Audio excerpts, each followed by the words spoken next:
வணக்கம். Electronics training இன் தமிழ் சேனலில் இன்றைக்கி நான் பார்க்க போகிற வீடியோ ரெகுலேட்டர், நெகட்டிவ்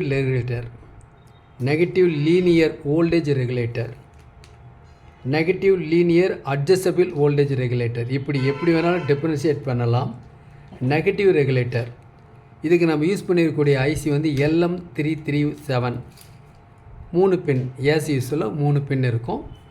ஏற்கனவே லாஸ்ட் கிளாஸில் LM317 ஐசி பற்றி டீட்டெயில்ஸ் கொடுத்துருக்கேன்.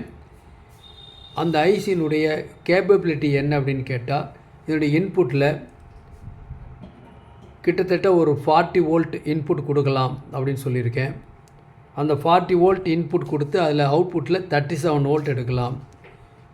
40 வோல்ட் இன்புட் கொடுத்து மினிமம் 1.2 வோல்ட்லேருந்து 37 வோல்ட் எடுக்கலாம். எப்படி அட்ஜஸ்ட் பண்ணிக்கலாம். ரொம்ப very fraction of the voltage கூட நம்மளால் எடுக்க முடியும். இது ஒரு ரெகுலேட்டர். இது ஒரு ஃபிக்ஸட் ரெகுலேட்டர் இல்லை, இது ஒரு வேரியபிள் ரெகுலேட்டர். ரெகுலேட்டரில் நிறைய டைப் இருக்குது உங்களுக்கு. ஆக்சுவலாக அது இண்டஸ்ட்ரியல் ஓரியன்ட் பார்த்திங்கன்னா ஒரு SCR regulator, hybrid regulator, fixed voltage regulator, variable voltage regulator, electro mechanical regulator, automatic voltage regulator, linear voltage regulator, சுவிட்சிங் ரெகுலேட்டர், இப்படி டிஃப்ரெண்ட் டைப் ஆஃப் ரெகுலேட்டர்ஸ் இருக்குது. அதில் வந்து இது ஒன் ஆஃப் த ரெகுலேட்டர்ஸ். இதில் பார்த்துட்ருக்க ஐசி LM337. நாம் இதுக்கு முன்னாடி பார்த்தது LM317. ஓகேவா? லாஸ்ட் கிளாஸில் பாருங்கள், இதுதான் LM317 பார்த்தது. அதனுடைய அப்ளிகேஷன் சர்க்யூட் கொடுத்துருக்கோம். இதில் 3 பின் இருக்கும். ஒரு பின் இன்புட், ஒரு பின் அவுட்புட். அவுட்புட்டிலிருந்து ஒரு லோ வேல்யூ ரெசன்ஸ், உதாரணமாக ஒரு 220 ஓம்ஸ் அல்லது 240 ஓம்ஸ் என்ன பண்ணுறோம், அட்ஜஸ்ட்ங்கிற பின்னுக்கு கொடுக்கணும். கொடுத்தா அவுட்புட் வோல்ட் எவ்வளோ வரும் அப்படின்னு கேட்டால், அதில் 1.2 வோல்ட் வந்து 3.7 வோல்ட் வரைக்கும் வேரி பண்ணிக்கலாம். எப்போது அட்ஜஸ்ட் பண்ண வேரி பண்ணும் பொழுது. அதுக்கு என்ன பண்ண சர்க்யூட்டில் என்ன கொடுத்துருக்காங்க அப்படின்னா, ஒரு 5K ஆர் 10K ரெசன்ஸ் கொடுத்துருக்கு இல்லையா? பாருங்கள், இதுதான் சர்க்யூட்டு. ஸோ அந்த சர்க்யூட்டில் அந்த LM317க்கு என்னென்ன கேரக்டரிஸ்டிக்ஸ் இருக்கோ, அதுக்கு என்னென்ன அப்ளிகேஷன்ஸ் இருக்கோ, அந்த அப்ளிகேஷன்ஸ் ஃபுல்லாகவே இதுக்கும் உண்டு. எங்கெங்கே யூஸ் பண்ணுறோம்? ஒரு வோல்டேஜ் ஸ்டெப் டவுன் சர்க்யூட்ஸில், சோலார் பேனல் சப்ளையில், மைக்ரோ கண்ட்ரோலர் சர்க்யூட்டில், போர்ட்டபிள் இன்ஸ்ட்ருமெண்டல் டிவைஸில், DC to DC கன்வெர்ட்டர் இங்கெல்லாம் யூஸ் பண்ணுறோம். கரண்ட் ஹேண்ட்லிங் கெப்பாசிட்டி அப்படின்னா 1 ஆம்பியர்லேருந்து 1.5 ஆம்பியர் ரொம்ப ரொம்ப முக்கியம். அது ரொம்ப அதிகம் கூட. ஒரு DC சர்க்யூட்டுக்கு அதிகம் கூட பெஸ்ட் பெர்ஃபார்மன்ஸ் பண்ணும். இந்த ஐசிக்குள்ளேயே over voltage protector, short circuit protection, heat protection எல்லாமே பில்டின் இந்த ஐசிக்குள்ளேயே இருக்குது. ரொம்ப சிம்பிளான ஐசி. இதுக்கு எக்ஸ்டர்னலாக 2 ரெசிஸ்டர் கொடுத்தா போதும், அல்லது 2 பிக்சர் ரெசன்ஸ், அல்லது ஒரு பிக்சர் ரெசன்ஸ் ஒரு வேரியபிள் ரெசன்ஸ் கொடுத்தா போதும். நமக்கு வேணுங்கிற வோல்ட்டை அச்சீவ் பண்ணிக்கலாம். இதுதான் உங்கள் வச்சுருக்கக்கூடிய சர்க்யூட். பாருங்கள், இது ஐசியோட இன்புட்டு, ஐசியோட அவுட்புட்டு. லாஸ்ட் கிளாஸில் பார்த்த பின்னுக்கும் இதுக்கு என்ன வித்தியாசம் இருக்கும் அப்படின்னு கேட்டால், பாருங்கள், இதுதான். இதில் பாருங்கள் என்ன போட்டிருக்கு. இதில் LM317, LM337 இல்லையா? 2 ஐசி இருக்குது. ஓகே, இதில் பின் நம்பரில் கொஞ்சம் இந்த இன்புட் அவுட்புட்டில் ஒரு வேரியேஷன் கிடைக்கும். இன்புட் அவுட்புட்டில் ஒரு வேரியேஷன். இப்போது LM317 எடுத்துட்டோம்னா ஃபஸ்ட்டு பின் வந்து அட்ஜஸ்ட். LM337 ஃபஸ்ட்டு பின்னும் அட்ஜஸ்ட் தான். இதில் எந்த மாறுதலும் இல்லை. LM317 3ஆம் பின் இன்புட்டு, 2ஆம் பின் அவுட்புட். LM337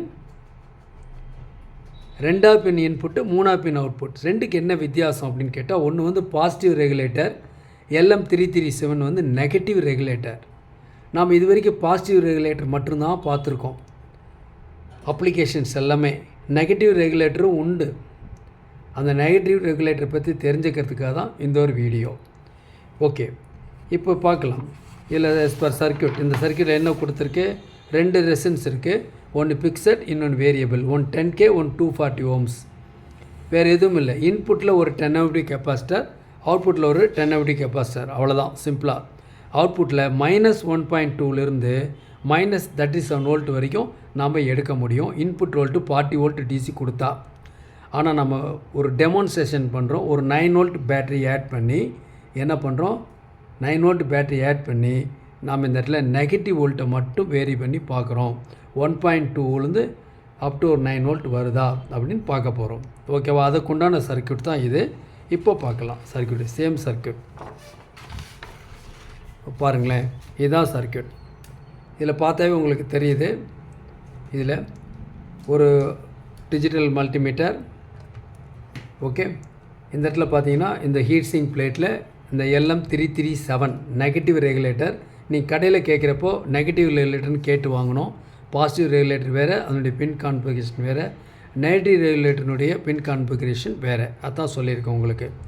ஓகே, இப்போது இங்கே ஒரு கெப்பாசிட்டர் இருக்குது, 10 MD கெப்பாசிட்டர். அவுட்புட்டில் 10 MD கெப்பாசிட்டர் இருக்குது. ஓகே, ஒரு மல்டிமீட்டர், ஒரு கண்ட்ரோல் 10K கண்ட்ரோல். இந்த இடத்துல உங்களுக்கு LM337 வித் ஹீட் சிங்கோடு அட்டாச் பண்ணியிருக்கேன். ஏன்னா ஹை கரண்ட் இது வழியாக ஃப்ளோ ஆகும். நியர்லி 1.5 ஆம்பியர் டெலிவரி பண்ணோம். அப்போ லோடை பொறுத்து அது ஹீட் ஆக ஆரம்பிக்கும். ஓகே, இப்போது பேட்ரி கொடுக்கலாம். இப்போ எவ்வளோ வோல்ட் வருதுன்னு பார்க்கலாம். இப்போ நான் பேட்ரி ஆட் பண்ணிட்டேன். இப்போது 1.2 வோல்ட் -1.2 வோல்ட் இதில் காமிக்குது. இப்போது கண்ட்ரோல் நான் வேரி பண்ணுறேன். கண்ட்ரோலை இப்போ நான் வேரி பண்ணுறேன். இப்போது 2.7 சம்திங் அப்படியே மெல்ல நான் ரொட்டேட் பண்ணிகிட்டே வரேன், வேரி பண்ணிக்கிட்டே வரேன். வேரி பண்ண 3.7 4.2 இப்படி சம்திங் அப்படியே மெல்ல மெல்ல இன்க்ரீஸ் ஆகிட்டே போய் ஓகேவா. இப்போ என்ன ஆகுது, -7 தென் அப்படியே ரைஸ் ஆகிட்டு மைனஸ் வோல்ட்டை நம்ம கண்ட்ரோல் பண்ண முடியும். அதுதான் இந்த ப்ராஜெக்டினுடைய எய்ம். ஓகேங்களா. இப்போ பார்த்தீங்கன்னா 8.2 வோல்ட் 8.3 சம்திங் இது வரைக்கும் மேக்ஸிமம் ரெகுலேட் ஆகுது. நமக்கு எங்கேயாவது -, வோல்ட் தேவை. பர்டிகுலராக எல்இடி டிவியில் உங்களுக்கு DC to DC IC failure ஆகும் பொழுது உங்களுக்கு VGL VGH இந்த மாதிரி வோல்ட்டில் -, வோல்ட் தேவைப்படும். அந்த இடத்துல அப்ளிகேஷன் பண்ண முடியும்.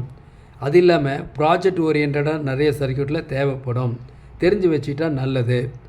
அப்போது நான் மறுபடியும் ஒரு தடவை என்ன பண்ணுறேன், வேரி பண்ணுறேன். வேரி பண்ணும்போது என்ன ஆகுது அப்படின்னா உங்களுக்கு மெல்ல மெல்ல என்ன ஆகுது, உங்களுக்கு அப்படியே வேரி ஆகிட்டே வருது. இப்போ நான் என்ன ரெடியூஸ் பண்ணிக்கிட்டே இருக்கேன். அப்படியே ரெடியூஸ் பண்ணி உங்களுக்கு அப் டு 1.2 வோல்ட்டுக்கு வந்துருச்சு. ஓகே, அப்போ -1.2 மேக்ஸிமம் வோல்ட் வரைக்கும் நம்ம வேரி பண்ணலாம். இந்த நைட்ரி கண்ட்ரோலை யூஸ் பண்ணி எலக்ட்ரானிக்ஸ் ட்ரைனிங் இன் தமிழ் சேனல் மூலிமா ஆன்லைன் ட்ரைனிங் கொடுத்துட்ருக்கோம். ஆன்லைனில் முக்கியமான ட்ரைனிங் என்னென்னா பேசிக் எலக்ட்ரானிக்ஸ் லெவல் 1 லெவல் 2. லெவல் 1ல் வரக்கூடிய ப்ராஜெக்ட் லெவல் 2ல் வராது. Level primary things level 1. Okay, ஒரு நியூ கம்மர் ஒரு எலக்ட்ரானிக் ஃபீல்டுக்குள்ளே வரணும்னு விருப்பப்படுறாருன்னா அவருக்கு பெஸ்ட்டு சாய்ஸ் இந்த கோர்ஸ். இதில் வரக்கூடிய காம்பனன்ட்ஸ் ப்ராஜெக்ட் ஒர்க் இது எல்லாமே அவரை ஒரு அப்லிஃப்ட் பண்ணும், ஒரு அப்கிரேட் பண்ணும் எலக்ட்ரானிக்கில். ஓகே, தென் லெவல் 2ல் வரக்கூடிய காம்பனன்ட்ஸ் எல்லாமே டயாக், ட்ரையாக், தைரிஸ்டர், மாஸ்பெட், IGBT இந்த மாதிரி காம்பனன்ட்ஸ் உபயோகப்படுத்தி செய்யக்கூடிய ப்ராஜெக்ட் தான் மேக் பண்ண போகிறீங்க. ஓகேவா. நான் உங்களுக்கு சர்க்யூட்டு ஒரு ஐடியா கொடுப்பேன் உங்களுக்கு. ஓகே, விருப்பம் உள்ளவங்க நீங்கள் ஆன்லைன் ட்ரைனிங் ஜாயின் பண்ணிக்கலாம். ஆன்லைன் ட்ரைனிங்கில் அது மட்டும் இல்லை, ஒரு செல்ஃபோன் ட்ரைனிங் இருக்குது, CRT டிவி ட்ரைனிங் இருக்குது, LED டிவி ட்ரைனிங் இருக்குது, ஆம்பிளிஃபையர் ட்ரைனிங் இருக்குது, இண்டக்ஷன் ஸ்டவ் பற்றி கிளாஸஸ் இருக்குது, பவர் சப்ளை பற்றி கிளாஸஸ் இருக்குது. நீங்கள் என்ன கோர்ஸ் வேணுமோ அந்த கோர்ஸு ஜாயின் பண்ணிக்கலாம். ஓகேங்களா. மிக குறைஞ்ச பயிற்சி கட்டணத்தில் ஆன்லைன் ட்ரைனிங் கொடுத்துட்ருக்கோம். நீங்கள் வீட்டில் இருந்த இடத்துல இருந்தே எலக்ட்ரானிக்ஸ் தொழிலை கற்றுக்கொள்ள முடியும். ஓகேவா. இப்போது இந்த சர்க்யூட் ஏன் நெகட்டிவ் ரெகுலேட்டர் கொடுத்தோம் அப்படின்னு கேட்டால், இதை பிக்சடாக கூட மாற்றிக்கலாம் லாஸ்ட் கிளாஸில். ஒருவேளை லாஸ்ட் கிளாஸ் வீடியோ பார்க்காதவங்க இன்னைக்கு பார்த்துக்கலாம். லாஸ்ட் கிளாஸில் வீடியோவில் என்ன கொடுத்துருக்குன்னா, பாசிட்டிவ் ரெகுலேட்டரில் இந்த மாதிரி பிக்சட் ரெசிஸ்டன்ஸை யூஸ் பண்ணி அட்ஜஸ்டபிள் வோல்டேஜை பிக்சடாக மாற்றணும். அட்ஜஸ்டபிள் தான், பிக்சடாக மாற்றுறதுனால இன்புட் வோல்ட்டை டிவைட் பண்ணி நம்ம வேணுங்கிற வோல்ட்டை எடுத்துக்கலாம். பிக்சட் ரெகுலேட்டர் மாதிரி ஒரு 1.5 வோல்ட்டோ 3 வோல்ட்டோ 4.5ஓ 5 வோல்ட்டோ இந்த மாதிரி எடுக்க முடியும் அப்படின்னு வீடியோ கொடுத்துருக்கேன். ஒருவேளை மிஸ் பண்ணவங்க பார்க்காதவங்க ப்ரீவியஸ் வீடியோஸ் பார்த்துட்டு வாங்க. ஓகேவா. சரி, இந்த வீடியோ கொடுத்துருக்கேன் இல்லையா, என்ன உங்களுக்கு நெகட்டிவ் ரெகுலேட்டர் என்ன நெசசிட்டி அப்படின்னு ஒன்று வேணும் இல்லையா, என்ன நெசசிட்டி அப்படிங்கிறத அடுத்த வீடியோவில் பார்த்துக்கலாம். ஒரு டூயல் பவர் சப்ளையோடு நான் பார்க்கலாம். ஓகேங்களா? தேங்க்ஸ் ஃபார் வாட்சிங் திஸ் வீடியோ.